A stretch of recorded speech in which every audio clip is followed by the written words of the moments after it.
एक तार का प्रतिरोध 2 ओम है। तार की त्रिज्या खींचकर आधी कर दी जाती है। नए तार का प्रतिरोध ज्ञात कीजिए। तो तार का यानी पहले तार का प्रतिरोध कितना, 2 ओम था, है ना। और त्रिज्या खींच के कितनी, आधी कर दी गई है। हमें नए तार का प्रतिरोध ज्ञात करना है। तो पहले तार का प्रतिरोध इसको मान लेते R1। और R1 का मान कितना दिया गया, 2 ओम दिया गया है। अब तार का अनुप्रस्थ परिच्छेद क्षेत्रफल A1, है ना। माना कि तार की प्रारंभिक त्रिज्या कितनी थी, स्मॉल r थी, है ना। तो A1 का मान हमने कितना माना, A माना। ठीक। और A का मान कितना हो जाएगा, पाई r स्क्वायर। प्रारंभ में जो तार के अनुप्रस्थ परिच्छेद की त्रिज्या थी, स्मॉल r थी, है ना। जो तार होगा उसका अनुप्रस्थ परिच्छेद क्षेत्रफल कितना हो, वृत्ताकार होगा। ठीक है। और वृत्त का क्षेत्रफल कितना होता है, पाई r स्क्वायर होता है। ठीक। तो हमने A मान लिया, कितना मान लिया, A। माना कि प्रारंभ का क्षेत्रफल कितना है, ए अनुप्रस्थ परिच्छेद का क्षेत्रफल। तो जे आर है तो पाई आर स्क्वायर हो जाएगा। ठीक। अब जब जो तार है ना, इसको खींचा गया तो त्रिज्या आधी हो गई, है ना। तो लंबाई बढ़ जाएगी ना। तो प्रारंभिक लंबाई हमने L1 है, उसको मान लिया कितना, L है, ये मान लिया।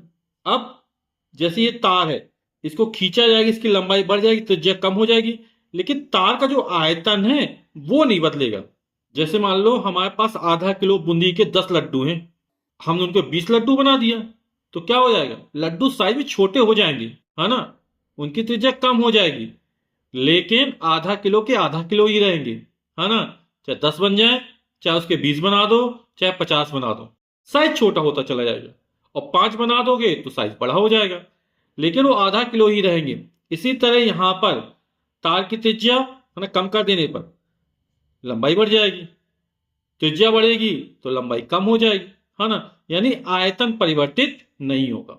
तो खींचने से पहले तथा बाद में तार का आयतन समान रहेगा। तो तार का आयतन कितना होगा, अनुप्रस्थ परिच्छेद का क्षेत्रफल यानी A गुणे लंबाई L। ठीक है। तो पहले क्षेत्रफल अनुप्रस्थ परिच्छेद से A1 है, लंबाई L1 है, बराबर हो जाएगा A2 L2।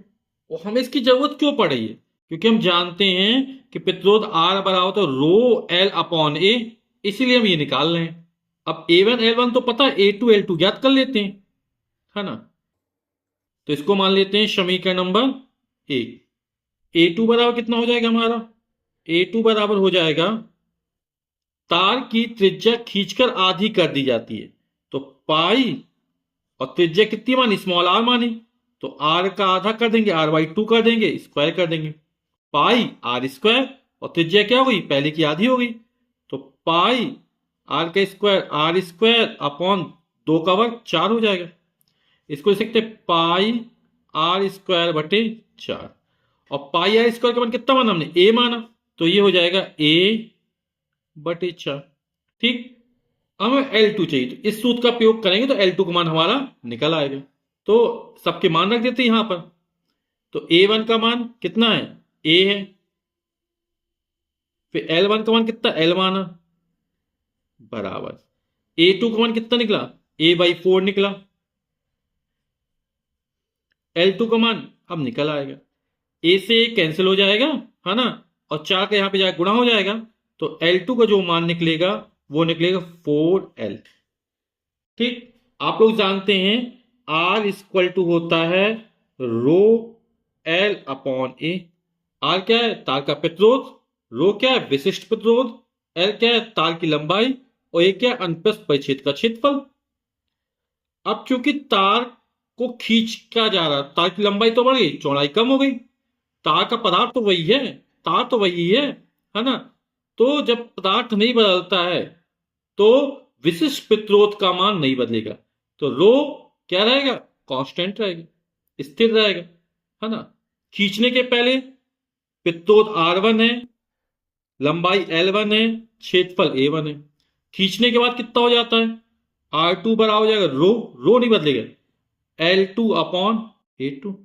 तो हम R2 अपॉन R1 का मान निकाल लेते हैं। तो R2 अपॉन R1 कितना हो जाएगा, R2 का मान हमें रो L2 upon A2 upon R1 का मान है रो L1 अपॉन A1।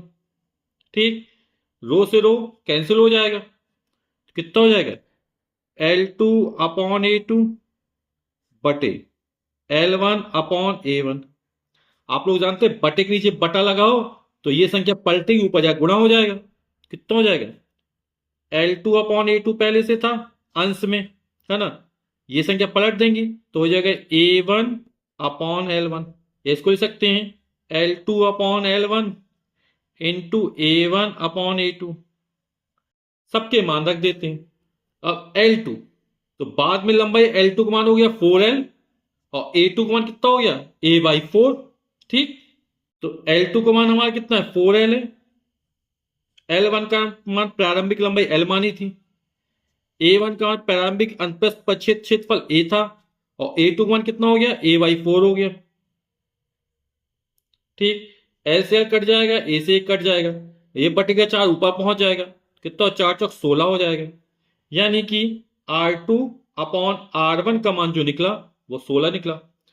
हमें R2 का मान ज्ञात करना है और प्रारंभिक प्रतिरोध कितना दिया है, तार का प्रतिरोध 2 ओम दिया गया था तो मान रख देते हैं।